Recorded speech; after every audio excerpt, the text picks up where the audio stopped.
Hello, Arne. Hello, Marion. How are you? Fine, and you? I'm good. Yes, I'm very good. Thank you. It is very nice to talk to you today. You are in Norway, and Yes. I am in France. But thanks to the technology, we can talk this morning. It's great. So you are just like me, studying with Serge Augier in a DaXuan school and a traditional Taoist school. Mm. And you have been training for a long time now. You will be sharing about your travel, your how to say, your path in the tradition, and you will also be sharing about health. We will be talking about health today. It's very Mm. interesting. I'm very happy about that, and so I will let you introduce yourself. How did you come to this tradition? Um, I, for me, it wasn't. I didn't search for any path. I didn't have a clue about that they existed. Like this kind of path. So it's been a very interesting travel the whole time because every time I discover something new, and I think it's amazing just to know that history is so far back, has so much knowledge. It's for me, it's incredible just to look at the history that like so many thousand years ago they knew about things that we have lost today, and which is it's so amazing. So, but in the beginning, I was almost forced into it by my brothers Henning and Henrik, and They recruited you. yeah, they recruited me, and they showed me some stuff, and I was like, yeah, whatever, like because they would just been training for like a few months, Okay. and they introduced me, and they said, yeah, but you have to go and meet Serge, at least do that. And I said, yeah, okay, I'll do that for you. I will go to France and see him. And after that, there was no question. I don't know why. I just had to do it.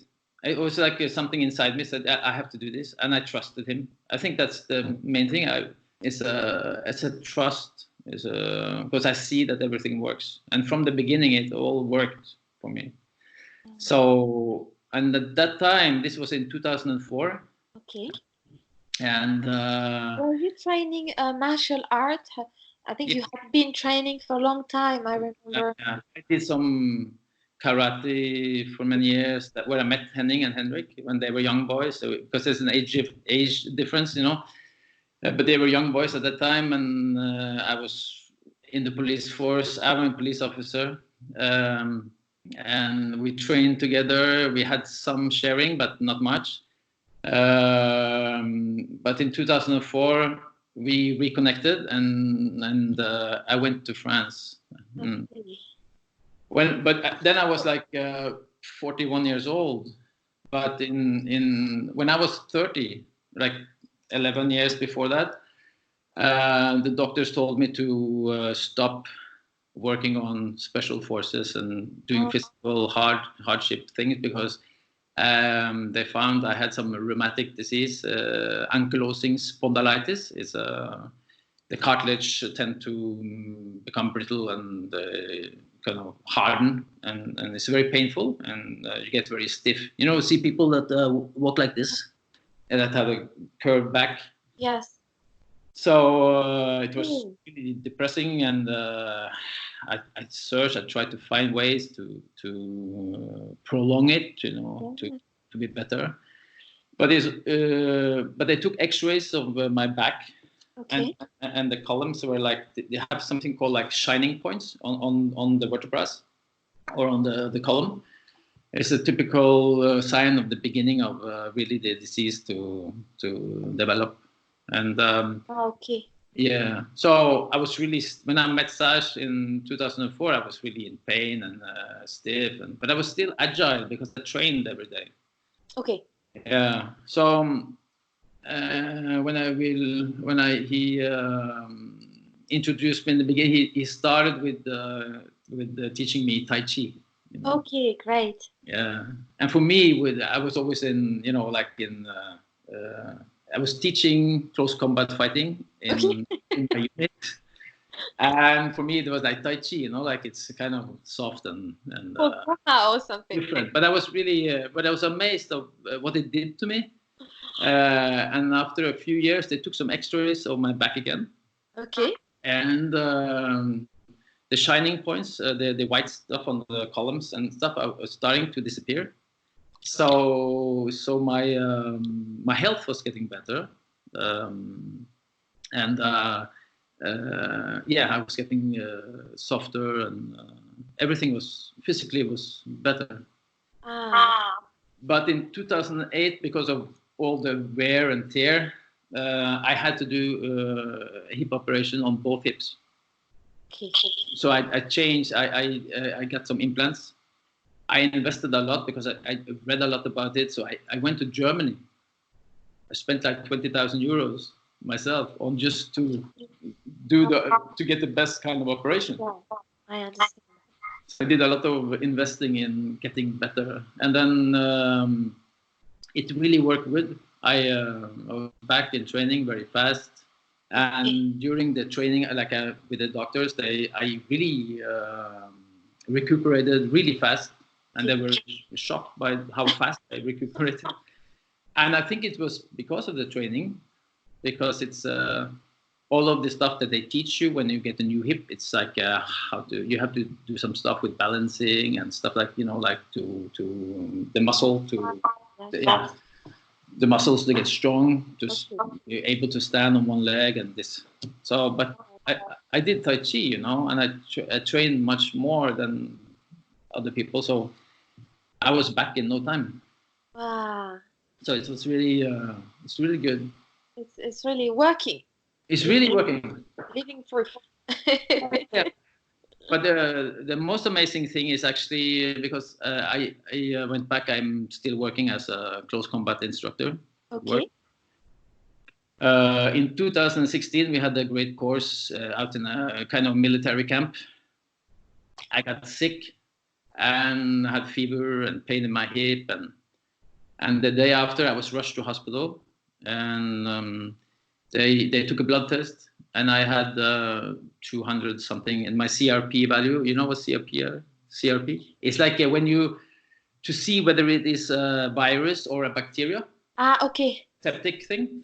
It's either, you know, around 50. If your value is around 50, it's on the edge of. Okay. But if it's like 40 and it's stable at 40, it's virus. Okay. If it's all above 50 or something like this, it's septic. It's bacteria. Okay. So I might be wrong on the numbers. I'm not a doctor. Yeah, but I think we got the idea. Thank you. Yeah, the idea is like that. And mine was like 200 something.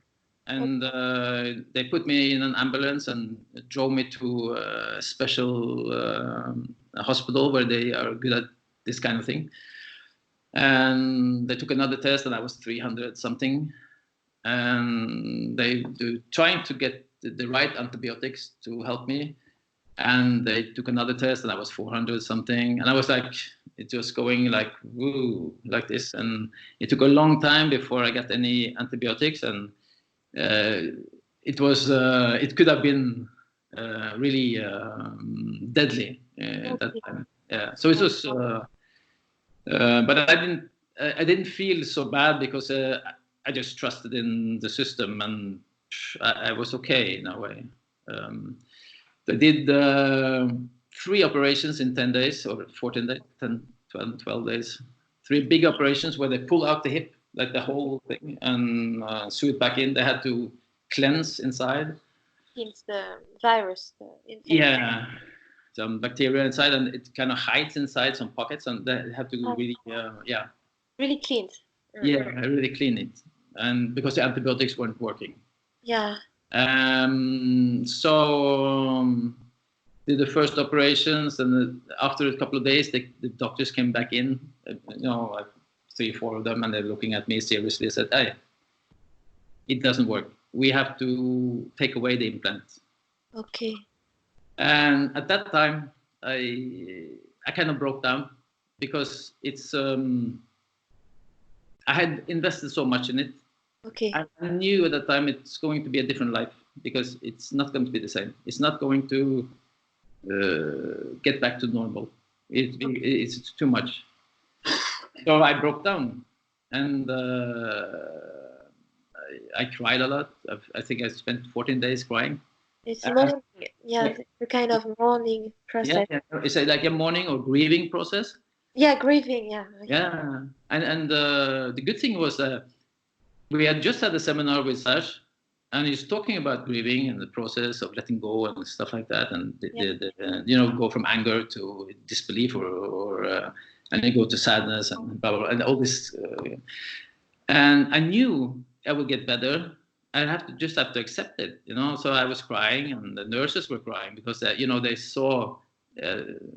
They were so good, the nurses, but they were like, they had so much empathy, and they see that, he's going through it, because they don't know if I was going to make it or not sometimes, and they were like really taking care of me, and they felt what I felt. Okay. So, and I just had to tell them that, don't worry, because I will be okay. It's just, I have to let go. They said, I just have to let go.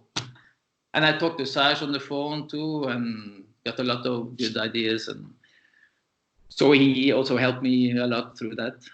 The interesting thing, there are many, but one of the things is that I was 53. Yeah.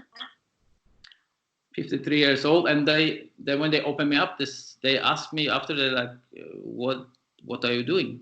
What do you do? I'm really curious. I said, no. I train, I do this and this, and because your hip is, your muscle is like a really, really well-trained ballet dancer, really springy, young, and dense, but different, because it's dense and it's like, it's so different and so strong. So they were really, I think, because they asked me, but they didn't go further on it, and I think it's because of stress, and they just observed me as a special case in a sense. But it was good for me, because then I see that really it's black and white. It's actually changing. I could feel through the years it's been changing. The fascia, the tendons, the muscle. But when the doctors open me up and they go, you're different. You're not the same. We can touch. you can actually touch it and see it. It's different. It's all different. So I had many operations, and I had a small operation before I left hospital, because I was like in hospital for over 2 months. Okay, that's what I was asking. Yeah, and then in the end they wanted to take a biopsy, or like a small little test, when they go in with a small little scissor and take a test. Biopsy, yes. Yeah. And it's supposed to take 1.5 hours, but it took like over 3 hours, the operations, and they were very sorry after. But they had they said that it was not a complication. It was just the fascia was so thick that the small little scissor couldn't bite through it. They had a lot of problem because the fascia is so thick. So again, I had this observation of over the facts that, like the training of the fascia, everything was like, I have strong fascia. I have but not for, it was proved efficient, but not for the biopsy. yeah. Not efficient for the biopsy. yeah, it's true. And but it was amazing to see that. It had changed, but it was you could see it. It's not like something you just feel or somebody tells you and you have to believe it. But it's a proof. It's really changed. Really changed. Yeah. And they also told me that you will lose 13, 14 kilos at least in the first 1 or 2 weeks. It's normal. It's normal because it's you undergo so many operations and you're weak and you lose a lot, fat and muscle too. The muscle mass will collapse and there will be skinny little legs, which don't move. Sorry, Arne, just to make it clear, you had to stay on your bed. How do you say that? Yeah. Yeah, I was on my bed. Yeah, yeah, good you You asked. were, Yeah, I can't find the word. You didn't sit, you didn't stand up. You're yeah, I was 1 year in bed actually. So okay. So I get back to it, but I was like yeah, 1 year in yeah, bed or that's in nice. wheelchair or Okay. limping around on the crutches. Yeah. So, To make but it clear for people your state and yeah, yeah, yeah, why your muscle were diminishing and yeah, yeah, yeah. So you had to stay lay down in your bed for a year. yeah. And for the 2 months in hospital, I stayed in bed. I Okay. was. I'm in bed. I get some exercises. You know, when you squeeze a little bit to keep the blood Yeah. pumping. You Yeah, could do and exercises, but from your bed. yeah, from my bed, lying in bed. Yeah. Okay. So I read this article of a famous downhill skier in Norway. His name is Axel Svindal. He's a big, very athletic, muscular guy. He lost 18 kilos during like 2 weeks because he had a big crash in a downhill in Beaver Creek.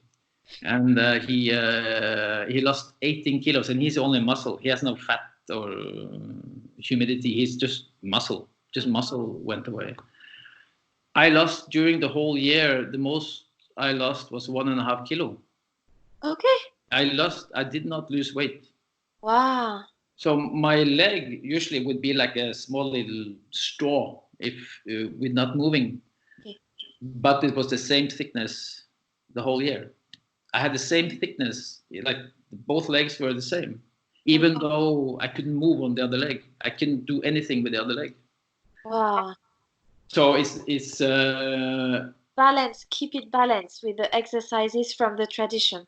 yeah, it's a mix of what I did in bed, training, Okay. squeezing. I did Negon, Okay. lying down instead of standing up. I was lying in bed and doing exercises, 1 hour, 1 hour and a half, like, and I did meditation.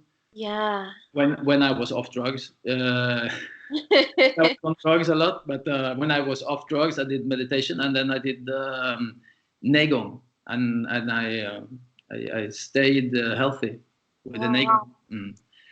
And but I only lost 1.5 kilo. The thing is, I think I talked to Serge about this, and he said that because we did also a lot of training before that we condensed the muscle, so the muscle is heavier and more condensed. Okay. It will not change so much because it's already done. It's not so much. It's more dense, the muscle. Yeah. So you have strong muscle. They can yeah. So it's in better shape and in better health than someone normal. Yeah.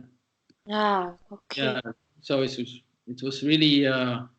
It's kind of shocking in a way, like because I've seen people that had surgeries and did not walk on the leg for 1 month maybe or something, and it's just a tiny little straw. The leg becomes like nothing. Okay. And mine stayed the same. I mean, of course, there was a change, of course, but I mean, not much, not very visible. So I was really amazed by it.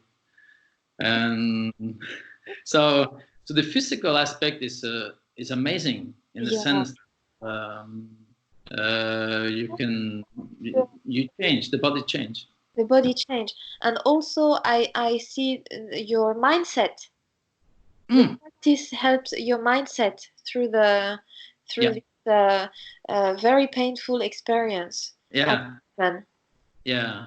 But then I was sent back home. I stayed home because they have to show you this, but you know, the hip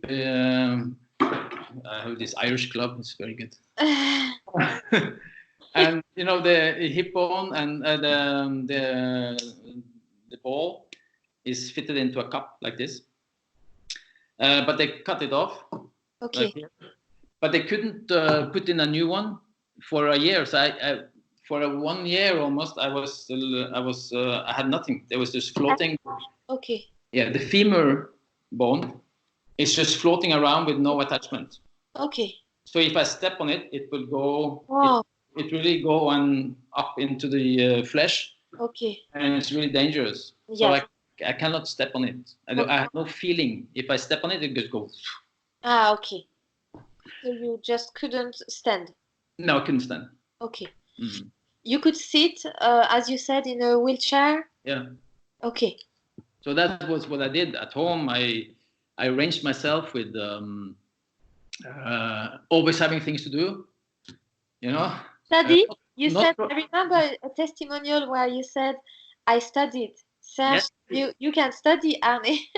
yeah, that's it. Serge said that, you know, like, yeah, good, you have good time to study now. I said, yeah. And so I did lots of courses. I put myself to always wake up early, because I always make coffee for my wife in the morning. I still kept doing that. It just took me more time. I wash up, I did cleaning, I did stuff. It took me a long time, but I did stuff to feel useful. Yeah, I feel useful. Yeah. Dynamic, keep a dynamic. Yeah. And then I didn't have much time because she would get home from work at 4 o'clock, and I had to train. I had a schedule of training, reading. I did different things with you know. I had actually a good year. It was actually not a sad year for me. It was a good year. Yeah. And I worked on, because I'm always so self-sustained, and I am kind of strong, you know, mentally. But the thing to accept to have help from others, okay. to see that, you know, like, let other people help me. So I had people from work coming and helping me with shopping, and it's nice. guys, they were really sweet. And some of my colleagues came and, you know, shopped and helped me with. So my wife didn't have to do all the things. Okay. So I did a lot of things to keep healthy mentally. And see the bright side. Yeah. And also a good experience, because I was out in a wheelchair with Evelyn pushing me, and we went to a restaurant sometimes, and it was really difficult, you know, because I couldn't sit normally, because I have to build up with the leg. I have to put the leg up, because it's if I touch something, it could be dangerous. So yeah. So, but we did go and socialize and try to do the best we could. And then I went back to operation later that year. I did, but something went wrong, so I had 3 more big operations like that. And finally, I was back to work. I decided to go back to work. I didn't want to stay home for long, because it's better to be at work and do almost nothing than I had to socialize and get into feel useful, as you said, and go back to your place where you belong. Yeah, exactly. Yeah. So. And now I'm home working because of the coronavirus. Well, it's cool because you have so much to do. So, you know, like now I have an interview with you, and then after I will train and I will read some, and I have lots of things to do, and I have a small little terrace. I can go out, get some fresh air, and so it's not bad at all. It's okay. And now how if you had an advice maybe to give people about when they live something difficult, because you did live something difficult, maybe something they can think about, if you wanted to share. Yeah, I think it's because one thing at least, the thing that don't focus on what you can't do. Okay. Because you know, you can't do it anyway, so it's like but it's not only that, but it's like through that year when I was sick, I really focused on what I could do, on really trying to see what can I do now. And there were so many things I could do. You know, I can still train. I was lying in bed training. I was in a wheelchair training. I still had students coming to me, train with them. I did push-pull with students in a wheelchair. I did, we did all the kind of stuff, and what can I do? What kind of options do I have? Yeah. I can't move too much. Okay, I'll move a little less, but I can read more. The things I didn't have time before that I can do because I had too much things and traveling, and I didn't have time. Now I have lots of time. I can do this and that, and I can enjoy the coffee longer in the morning. I enjoy what you can do instead of seeing what you can't do. Yeah.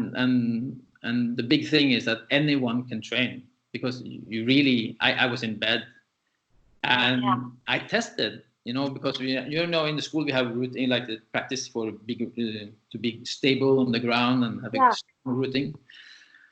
So right after, like a month after, I was still on crutches, like I cannot really step good on the foot. And I asked Henrik, Henrik is big, he's like strong. I wanted him to see if if I lost it, the routine. So I tried the first, the strong leg, the good leg, and he cannot move me. So I'm stable. He cannot move me. I cannot move him either because he's so strong. But we were just stuck. He cannot move me. And then we tried the weak leg or the other leg because because I didn't have that much pain yet, so it's okay. Pain was and it's the same.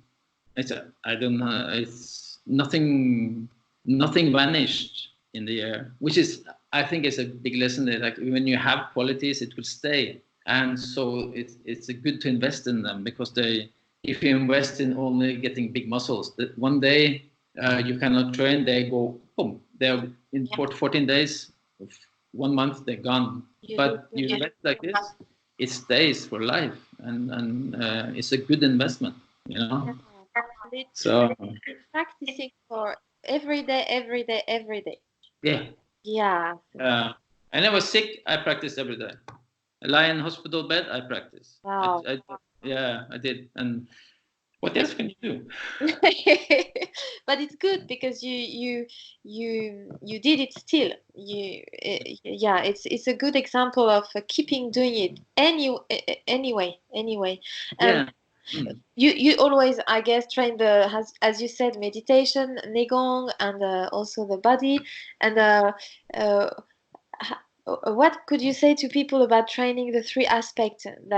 Because if you only train the body, maybe your mind would have been different. Breathing and mind in our school. It's really connected, and actually some of the things that I did for like strengthening exercises for Negong, I couldn't do without doing meditation and breathing exercises, because they're linked. So when you do Negong, it's linked to the breath, and you pull energy in, and so I couldn't do it. Even the physical would be hard to do.